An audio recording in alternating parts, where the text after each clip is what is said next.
Hi, today we're going to do the basic oil and oil filter change on this 2006 Nissan Pathfinder 2.5 diesel.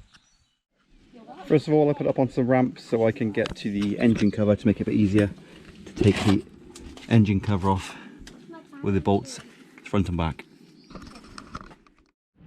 So I've taken off the ramps now. I've let it run for 5 minutes just to thin the oil, it drains easier.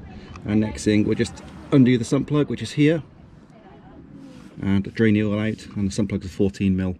You can get through the engine tray. There is a hole in it for the sump plug. For the 2 minutes it takes to take it off, it makes it a lot easier and cleaner. While the oil is draining out, next thing to do is to take the old filter off and replace it with a new. It's a little bit awkward to get to on this one. The oil filter is down in here under the fuel filter, just at the end of my screwdriver there.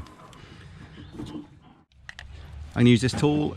It's just a filter remover. Just wrap it round, tighten it up and take it off that. Just makes it a lot easier. So this is what we're using: decent quality filter and oil, and replacing the sump plug as well. So that's oil drained, new sump plug fitted and tightened up to the specified torque. I'll drop it on the video. So I've taken the wheel off to get a better access to the filter, which is up in there.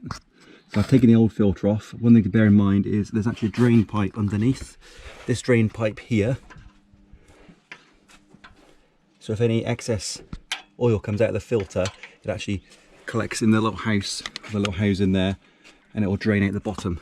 So make sure you put a little tub or something underneath, otherwise you'll end up with a pool of water, oil on the floor, not water. Okay, ready to fit the new filter. I'll just get a touch of the new oil and wipe it around the rubber, just helps it seal better, and we'll now fit the new filter. Okay, there's a new filter on, tightened up as tight as you can by hand. It is quite awkward to get into. You could take all the inner arch out if you really wanted to, but you can get in from the top and underneath to tighten up as hand tight.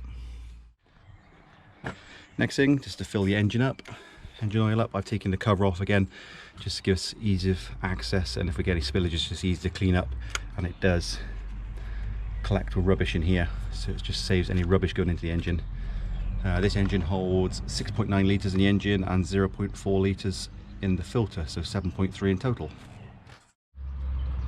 So that is oil filled up to around about 7.3, enough for the filter as well. Dipsticks here on this vehicle. Before putting the top and bottom covers back on, I'm just going to give the engine a run, make sure there's not leaking anywhere, and that'll be it finished.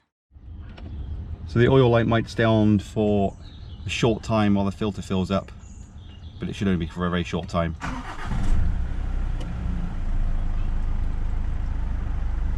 And that's the oil light gone out.